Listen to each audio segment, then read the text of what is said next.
नमस्कार, आपका हमारे channel maths by Alan Gupta sir में एक बार पुनः स्वागत है।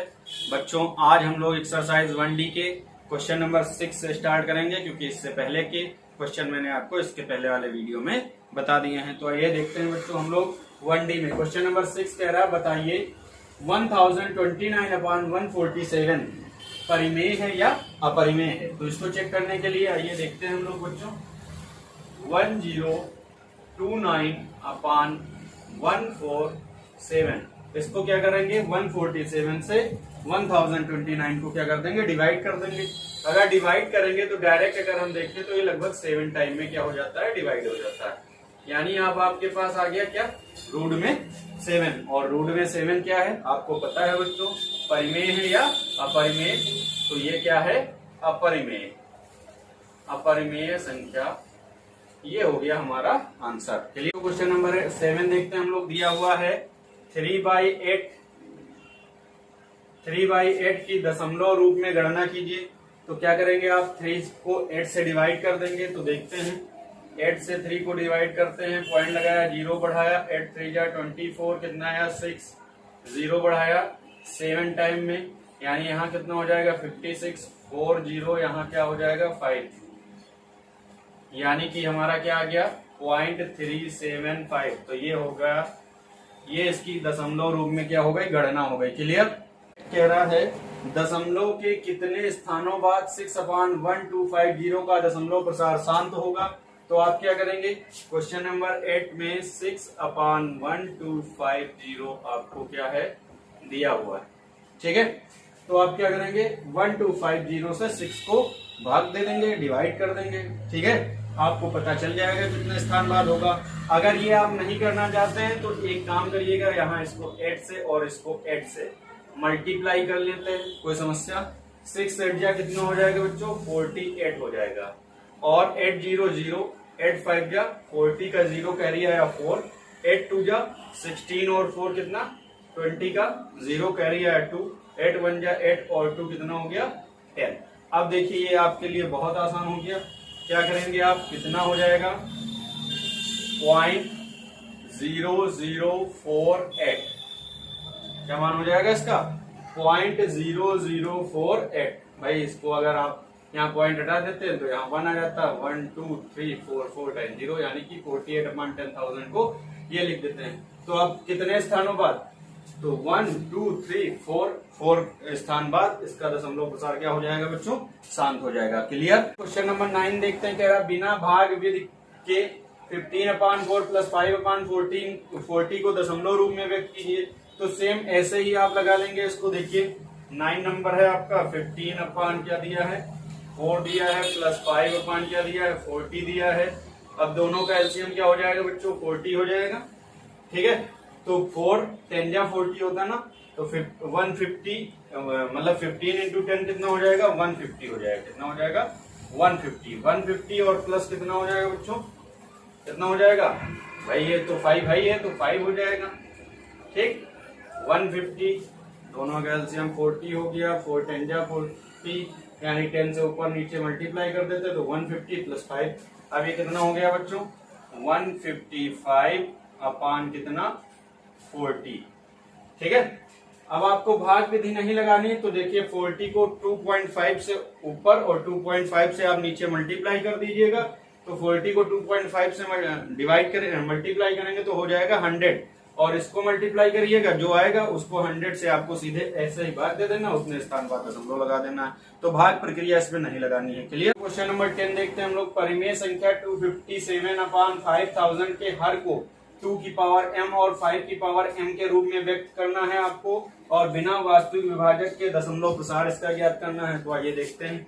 क्वेश्चन नंबर 10 हमें दिया हुआ है 257 कितना 5000, ठीक है। तो इसके हर को 2 की पावर m और 5 की पावर m के रूप में लिखना है ना।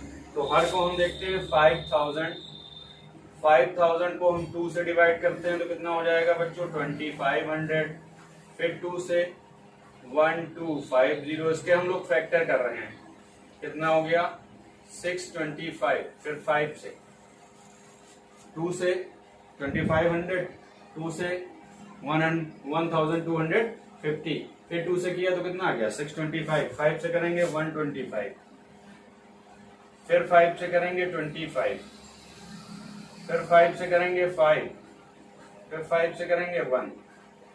क्लियर?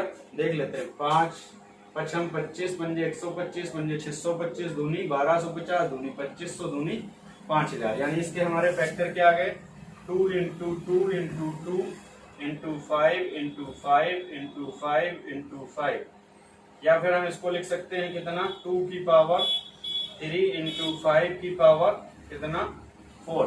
तो आपको क्या लिखना था, हर को 2 की पावर m इंटू 5 की पावर n के रूप में या n के रूप में, यहाँ पे आप n कर लीजिए, n के रूप में लिखो, तो ये हो गया आपका आंसर 2 की पावर 3 5 की पावर 4। ये आपने हर को इसके रूप में लिख दिया। फिर कह रहा है तथा बिना वास्तविक विभाजक के दशमलव प्रसार ज्ञात करो। तो इसमें आपको क्या कर देना है, कुछ खास नहीं करना है, 257/5000 है, बिना वास्तविक विभाजक के कह रहा है तो इंटू 2 हम लोग कर लेते हैं, कोई समस्या। अब देखिए 2 से इसकी मल्टीप्लाई करते हैं, 2 7 जा 14 का 4 कैरी आया 1, 2 5 जा 10 और 1 कितना 11, 2 2 जा 4, 2 2 जा 4 और 1 कितना 5, 514 अपॉन ये कितना हो जाएगा बच्चों 10,000। ठीक है, अब 10,000 से अगर हम इसको भाग दे देंगे तो 0.0514, ये आपका क्या हो जाएगा आंसर हो जाएगा। बात आपकी समझ में आ गई, इसका दशमलव प्रसार आपने याद कर लिया। 11 इसमें देखते हैं बच्चों, कह रहा है निम्न वास्तविक संख्या के दशमलव प्रसार के लिए निर्धारित कीजिए कि संख्या परिमेय है या नहीं, तथा P अपान Q के रूप की परिमेय संख्या में Q के अभाज्य गुणनखंडों के बारे में क्या कहा जा सकता है। तो आइए देखते हैं बच्चों, 11 का फर्स्ट, ये एक मैं आपको बताया दे रहा हूं, बाकी आप स्वयं लगाएंगे। तो देखिए क्या दिया हुआ है 43.123456789, ये हमें दिया हुआ है। इसको P अपान Q के रूप में व्यक्त किया जा सकता है, तो किया जा सकता है। कैसे, यहाँ पॉइंट हटाएंगे हम लोग, अपान में कितना हो जाएगा, इसके अपान में 1 1 2 3 4 5 6 7 8 9, 3 3 6 और 3 9 संख्याएं थी। तो देखिए 3 3 6 और 3 9 0 इसके आगे हो गए। अब ये हमारा P अपान Q के रूप में हो गया। फिर कह रहा है परिमेय संख्या में Q के अभाज्य गुणनखंडों के बारे में क्या कहा जा सकता। तो ये आपकी हो गई एक बात, तो ये आप समझ लीजिए ये कौन सी संख्या हो गई, परिमेय संख्या हो गई। अब इसके अभाज्य गुणनखंड, तो इसके अभाज्य गुणनखंड के बारे में ये कहा जा सकता है भाई, देखिए 10 के बाद 1 के बाद सारे 0 हैं, यानी कि 5 2 जा कितना हो जाएगा, अगर हम सिर्फ 10 को करें तो 5 2 जा कितना हो जाएगा 10। इसी तरीके से फिर 10 इंटू 10 इंटू 10 इंटू इसको 9 टाइम अगर हम लिखेंगे तो 2 इंटू 5 2 इंटू 5 2 इंटू 5 आता चला जाएगा। यानी कि इसके अभाज्य गुणनखंडों के बारे में कहा जा सकता है, इसको 2 की पावर m और 5 की पावर n के रूप में लिखा जा सकता है। बात समझ में आई, क्लियर। आगे देखते हैं, इसी में सेकंड पार्ट कह रहा है 0.12012001200।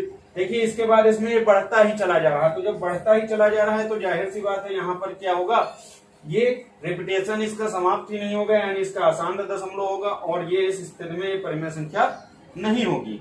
क्या नहीं होगी, परिमेय संख्या ये नहीं होगी, क्योंकि हम कुछ डिसाइड ही नहीं कर पा रहे हैं। यहाँ पर देखते हैं, यहाँ पे ये क्या हो जाएगी, परिमेय संख्या हो जाएगी, और Q के हम लोग गुणनखंड इसी तरीके से कर लेंगे। बात समझ में आई। तो इस तरीके से आप लोग इस एक्सरसाइज के सभी क्वेश्चन को लगाइएगा।